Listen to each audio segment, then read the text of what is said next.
Allez, salut les amis, c'est parti pour la matinale du mardi. Il est 9h22, fraîchement levé. On commence directement par Bitcoin sur le daily. Hop. Donc, toujours dans cette structure swing haussière, structure interne baissière, order flow baissier à présent, d'accord. Donc, hier, en gros, on a encore retourné l'order flow à la baisse. Souvenez-vous, on avait eu, je les ai effacés entre temps, mais je vais les retracer vite fait. Donc, on avait eu un order flow baissier ici, et puis un order flow haussier ici, et hier on a retourné l'order flow à la baisse, d'accord? Donc là présentement, nous sommes bel et bien sur un order flow baissier, sauf que ce choc, donc ce qui constitue l'order flow, comme vous le voyez ici, il a été fait sur une mèche, d'accord? Donc, lorsqu'on a un choc qui est fait sur mèche et non sur un corps de bougie, il y a toujours une possibilité que ce soit ce que j'appelle un faux choc, qui n'est là que pour faciliter une prise de liquidité ou qui n'est en réalité qu'une prise de liquidité pour alimenter éventuellement un mouvement contraire, d'accord? Donc, pour le moment, c'est plus que plausible puisqu'on voit non seulement que on a un choc sur mèche, sur la bougie d'hier, et en plus, la bougie d'aujourd'hui, à l'heure actuelle, là tout de suite maintenant, est extrêmement bullish, d'accord? Puisqu'on a un genre de marteau, enfin, plus ou moins, d'accord? Donc voilà, pour le moment, nous sommes toujours dans le high pullback du swing pullback. Non, pardon, dans le high run final du swing pullback, autant pour moi. Donc en gros, on retourne dans le scénario, si vous avez vu la matinale d'hier, le scénario d'accomplissement de la destinée interne avec le run du week low, c'est-à-dire une perpétuation de la structure interne comme ceci, en vue de perpétuer le swing pullback dans lequel nous sommes, d'accord? Donc voilà. Donc en gros, pour le moment, vu que l'order flow est baissier, on cherche des shorts. Mais comme vous le voyez, on n'a absolument aucun POI qui s'est dégagé de ce retournement d'order flow. Du coup, il n'y a absolument rien à short. Et donc, nous sommes dans une structure morte, ce que j'appelle une structure morte, c'est-à-dire une structure où structurellement, on sait dans quel sens on va, on sait ce qu'on cherche, des longs ou des shorts. Et ici, en l'occurrence, ce sont des shorts, comme je viens de le dire. Mais il n'y a pas de POI à short, d'accord? Alors, autre chose de très important qui, moi, personnellement, me rend un petit peu nerveux, c'est ce graphe de liquidité au-dessus du précédent all-time high, d'accord? Donc ici, en gros, on est venu... Ah, petite seconde... Vous voyez pas, mais moi je me suis trompé de fenêtre, du coup je vois plus mon TradingView. Voilà, désolé. Donc je disais, on est venu graber la liquidité au-dessus de l'ancien all-time high et ensuite s'en est suivi une grosse revente. Et donc la bougie d'hier a clôturé de façon extrêmement bearish puisqu'on a un gros marteau inversé, d'accord?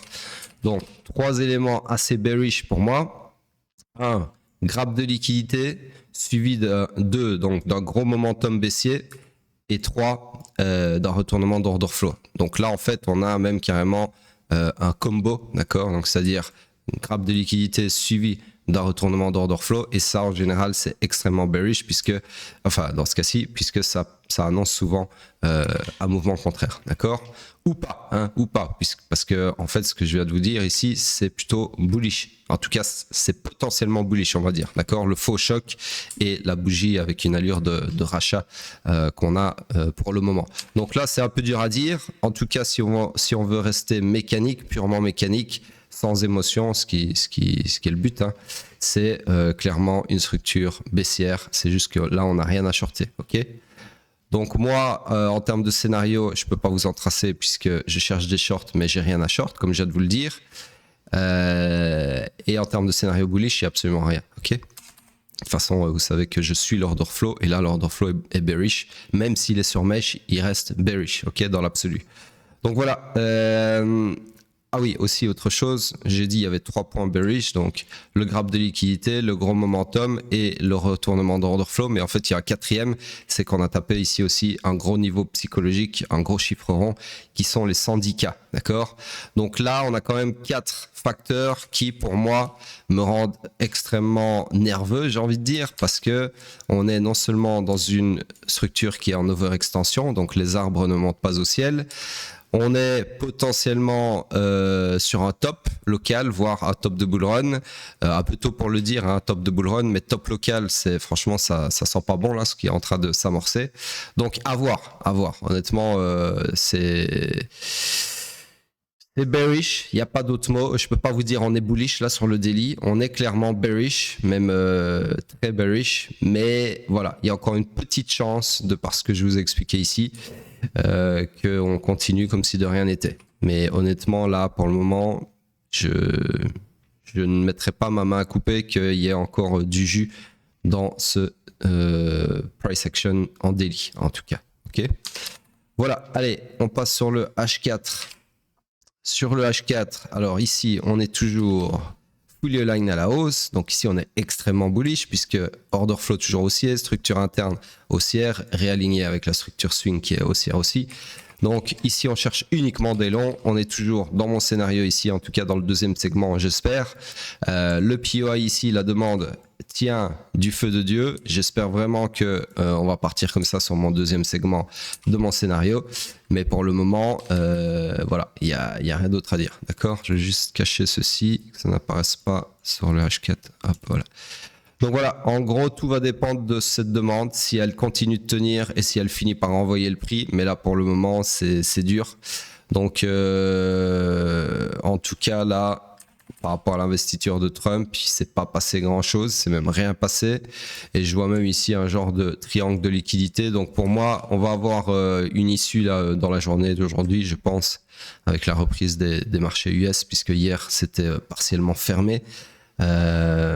Par rapport à l'investiture, et puis c'était comment il s'appelle, Martin Luther King Day, d'accord. Donc voilà, je pense que là à l'ouverture US il risque de se passer, enfin on risque d'avoir le retour de la volatilité.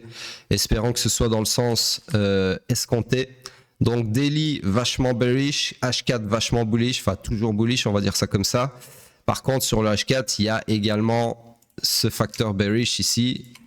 Je l'ai caché, mais au final, j'en ai besoin aussi sur le H4, de ce graphe de liquidité. Pourquoi? Parce que, si vous voulez, donc ceux qui ont déjà compris la nature des structures, une structure haussière, donc ici, bah, après avoir créé son BOS, on s'attend à quoi? On s'attend à un pullback qui peut aller jusqu'au lot protégé, et ensuite on s'attend à une perpétuation de la structure, théoriquement parlant, avec un nouveau BOS et donc le run du week high ici, d'accord? Chose qui a été tentée ici. Donc ici, on a tenté d'accomplir un swing run final, comme on appelle ça, et de run le week high ici en clôturant un corps de bougie au-dessus de ce week high. Chose qu'on n'a pas réussi à faire puisque on a eu un champ de mèche et pas un seul corps de bougie au-dessus de ce week high ici, d'accord? Donc ça, en général, quand une structure fait ça, c'est bearish, parce que c'est ce qu'on appelle, enfin ce que j'appelle une mission échouée, d'accord? Parce que la mission c'était de run, donc de clôturer un corps de bougie au-dessus de ce week high ici. Et on n'a pas réussi. Donc c'est mission échouée. Et quand on a une mission échouée, en général, la jambe donc de hausse ici, qui a échoué à accomplir cette mission, dans l'accomplissement de cette mission, souvent son lot est puni, entre guillemets. C'est comme ça que j'ai baptisé les choses. Donc puni, c'est-à-dire que le lot ici est normalement susceptible de se faire run. D'accord? Donc vu qu'on n'a pas réussi la mission ici, la jambe fautive qui a échoué à la mission se fait punir son lot. En général, c'est comme ça que ça se passe. Donc, ça voudrait dire qu'ici, on invaliderait la demande et on viendrait punir le lot ici. D'accord? Alors, ce qu'on peut faire aussi, c'est que on vienne punir le lot ici avec une mèche et puis on alimente un mouvement haussier. Ça serait même très propre parce que ça nous permettrait de récupérer toute la SSL ici. D'accord? Ou alors, on va punir, si on punit bien évidemment, le lot ici avec un corps de bougie et on va continuer jusque dans le POI, la demande daily. D'accord? Donc voilà, il y a plusieurs scénarios possibles. En tout cas, là tout de suite maintenant, on est toujours dans le scénario bleu, mais sous réserve que cette mission échouée ici aboutisse à la punition de la jambe fautive et qui est la jambe qui n'a pas réussi à accomplir sa mission. Voilà, si c'est pas clair, eh ben c'est normal, hein, il faut être formé, il faut apprendre ça de façon plus approfondie et c'est ce qu'on fait dans le mentorat, dans la formation que je vous invite à rejoindre bien évidemment avec les liens dans la description. Si vous voulez comprendre, j'ai même envie de dire enfin comprendre quelque chose à ce qui se passe sur les marchés, parce qu'une fois que vous êtes formé, je vous avoue, c'est comme rendre la vue à un aveugle. Vous allez arrêter de faire des raisonnements qui tiennent pas la route. Vous allez arrêter de vous demander ce qui se passe et vous allez surtout comprendre où va le prix, en tout cas dans les scénarios à haute probabilité, comme on appelle ça, et vous allez enfin faire de l'argent. Voilà, sur ce, c'est tout pour le H4, on passe sur le M15. Sur le M15, laissez-moi avant tout cacher ceci. Hop. Donc le M15, nous sommes toujours dans le range, la structure haussière ici, que j'agrandis. En termes de structure interne, là on a largement de quoi faire, donc on a ici un IBOS qui s'est perpétué à la baisse ici, qui s'est encore perpétué à la baisse ici, et dans lequel nous sommes toujours. Ici, on a eu une mission échouée sur le week low interne, dans le sens où on a suppé ce week low comme ceci, donc down liquidity, hop. Et l'order flow est présentement haussier. Donc nous sommes, tout ça nous met dans le high pullback du swing pullback. On cherche donc des longs. Et malheureusement, comme sur le daily, vous voyez qu'ici, il n'y a absolument aucun POI qui s'est dégagé de ce price action. Donc nous n'avons rien à long, d'accord? On cherche des longs, mais on n'a rien à long. Donc, en plus de ça, ce que je vois, c'est qu'ici, on voit très bien le triangle de liquidité dont je parlais sur le, je sais plus si c'était le daily ou le H4, peu importe, mais ici, on le voit bien. Donc, en gros, la journée de l'investiture, bah, tout le monde a attendu, en gros, d'accord? Ce qui était plus ou moins normal puisque c'est un day off au final. Donc, voilà, on va voir aujourd'hui ce qui va se passer.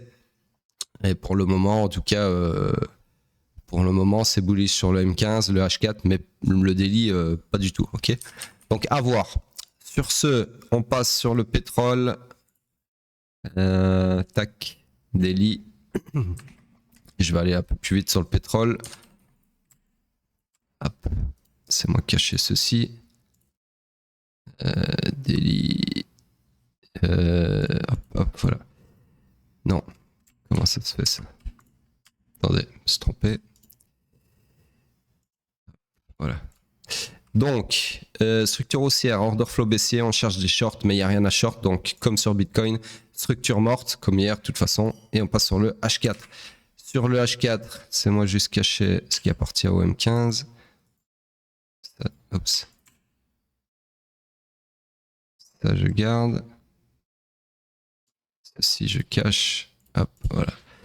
Donc, toujours dans ce range haussier. Structure, alors laissez-moi regarder.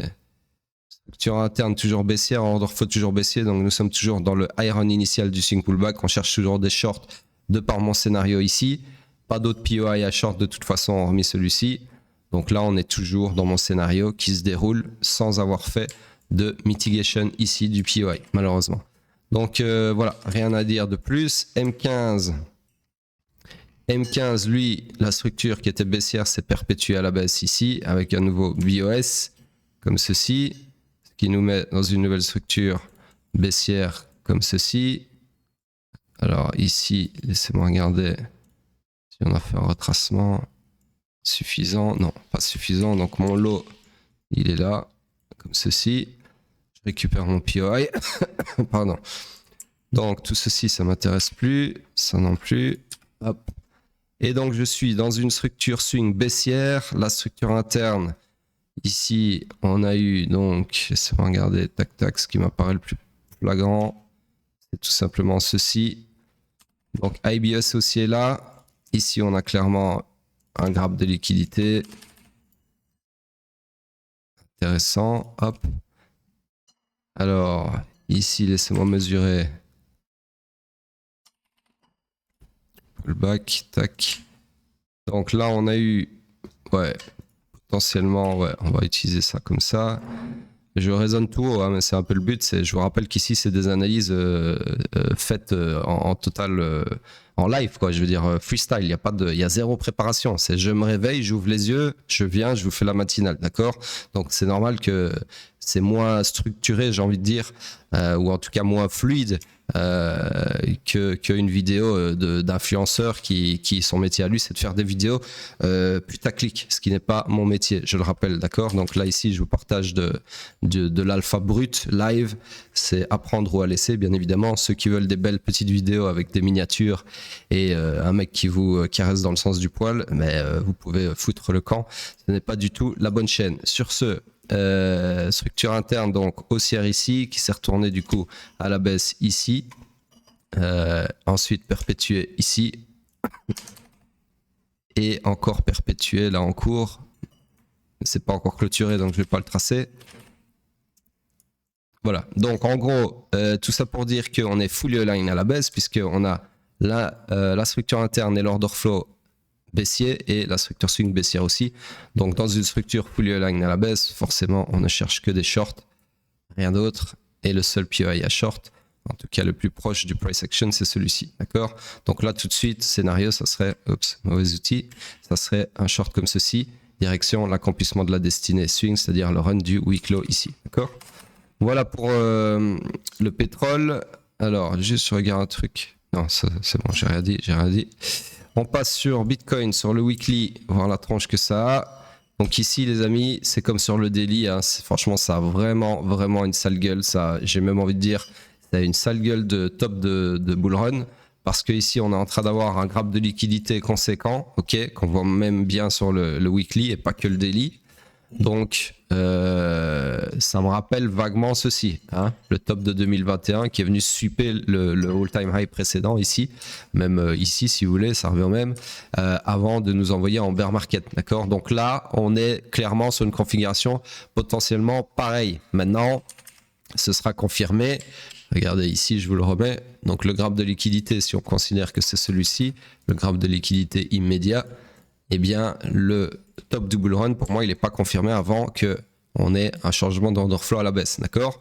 Donc en gros ici, si on fait un parallèle, on a déjà ceci, ok, mais on n'a pas encore le choc baissier qui est ici en bas, d'accord? Donc ça veut dire que tant, c'est le même niveau qu'avant, donc ça veut dire que tant qu'on garde, laissez-moi mesurer, voilà, tant qu'on ne casse pas, je dis bien casser, il n'y a pas besoin de clôturer en dessous, tant qu'on ne casse pas les 89 698, en tout cas sur cet exchange, donc Bitfinex, l'order flow restera haussier et peu importe ce qu'on a ici au-dessus, il n'y a pas de top de bull run pour le moment puisque l'order flow est toujours haussier, d'accord? D'ailleurs, vous avez le choc qui est ici, ok? Donc voilà, à bien comprendre ça, c'est potentiellement un price action qui annonce quelque chose de bearish. Mais pour confirmer un top de bull run, pour moi, il faudra absolument un choc baissier. Okay, et je vous rappelle qu'on a déjà eu, enfin je vous renvoie à la vidéo où j'explique tout ça, mais on a déjà eu 2 chocs baissiers dans ces bougies-là, quelque part ici, qui étaient des faux chocs, puisqu'ils avaient fait office, je ne sais plus où ils étaient, mais peu importe, ils avaient fait office de grappe de liquidité pour alimenter des mouvements haussiers par après, d'accord?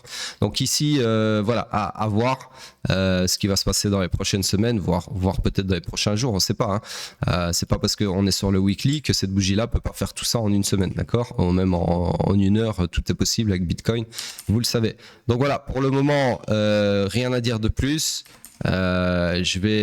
Je vais rien rajouter. Si, je vais peut-être rajouter ça tout à l'heure sur Twitter, mais je vais quand même attendre la clôture parce que là, on est quand même dans une configuration où Trump vient de prendre le pouvoir. S'il nous passe des lois pro-crypto là dans les premiers jours, machin, tout ça, le marché peut s'emballer. Voilà, c'est comme je vous dis, je regarde jamais les news, mais dans un contexte d'investiture, de prise de pouvoir, de machin, d'élection présidentielle, tout ça, c'est des choses qu'il faut pas cracher dessus.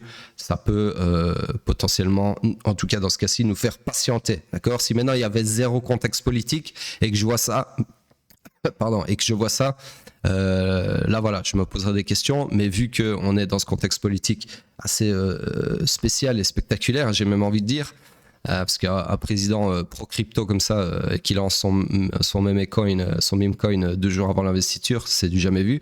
Donc voilà, tout peut se passer. Là, je préfère attendre.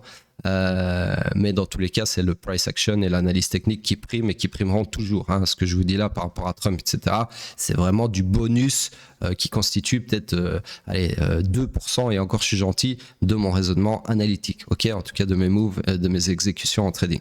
Sur ce, c'est tout pour moi. Ah non, la dominance, mais la dominance, je sais déjà, je la regarde tout le temps, elle me casse les couilles.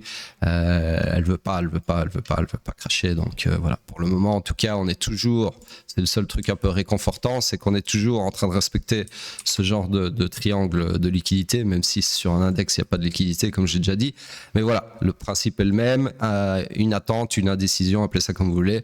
Donc on va voir si on a ça, ou bien si Bitcoin nous la pousse à l'envers et que les alts n'auront jamais eu leur heure de gloire sur ce bull run, excepté Sol et XRP et peut-être d'autres que j'ai même pas vu parce que je ne suis plus tout ça. Je suis uniquement Bitcoin, mais voilà, et quelques cryptos que j'ai 2-3 investissements à gauche à droite, mais honnêtement, moi c'est uniquement Bitcoin. Je vais vous dire pourquoi, parce que Bitcoin c'est vraiment lui qui mène la danse, surtout sur ce cycle. Hein, ça a clairement été le cycle de Bitcoin et des meme coins. Donc les alts, franchement, elles n'ont pas eu grand-chose sur ce cycle. Donc voilà, encore une autre bonne raison de ne suivre que Bitcoin. Et ce que je voulais dire, c'est que c'est lui qui mène la danse. C'est lui qui représente le plus de liquidité, de volume, appelez ça comme vous voulez.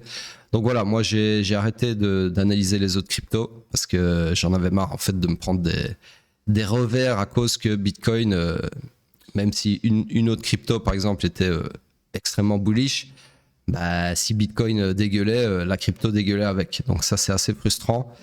C'est trop corrélé à Bitcoin. Donc autant trader la corrélation en elle-même et donc Bitcoin. Enfin voilà, ça c'est un avis personnel, hein, ça n'engage que moi.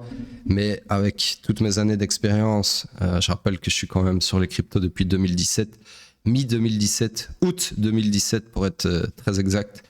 Voilà, j'en ai vu un paquet et c'est les conclusions, enfin c'est la conclusion à laquelle je suis arrivé, c'est si vous voulez vraiment trader les cryptos, enfin en tout cas moi, déjà je trade même plus Bitcoin, c'est très rare. Je dois prendre peut-être un trade par mois et encore. Pour le moment, moi je trade uniquement ce que vous voyez à gauche là, donc les contrats futurs. Je sais plus ce que je disais, mais en gros voilà, Bitcoin ça me suffit et le reste, déjà j'ai pas le temps et en plus de ça j'ai plus l'envie de m'investir dans le trading de crypto. Alors ce que je fais par contre c'est investir dans d'autres cryptos, ça oui. Donc je fais des analyses sur des entonnoirs de trade plus haut, donc sur le daily, le weekly par exemple, et je pose des investissements plutôt que des trades, d'accord? En tout cas pas d'intraday ou de swing sur enfin du swing de temps en temps, mais c'est rare. Pas d'intraday en tout cas sur les cryptos. Voilà, et encore moins sur Bitcoin aussi. Sur ce, je vous dis à plus tard. Et n'oubliez pas de laisser vos commentaires. Si vous avez des choses à dire, c'est là qu'on s'exprime. Ou alors sur Twitter, j'y répondrai aussi. Et voilà, sur ce, à plus tard.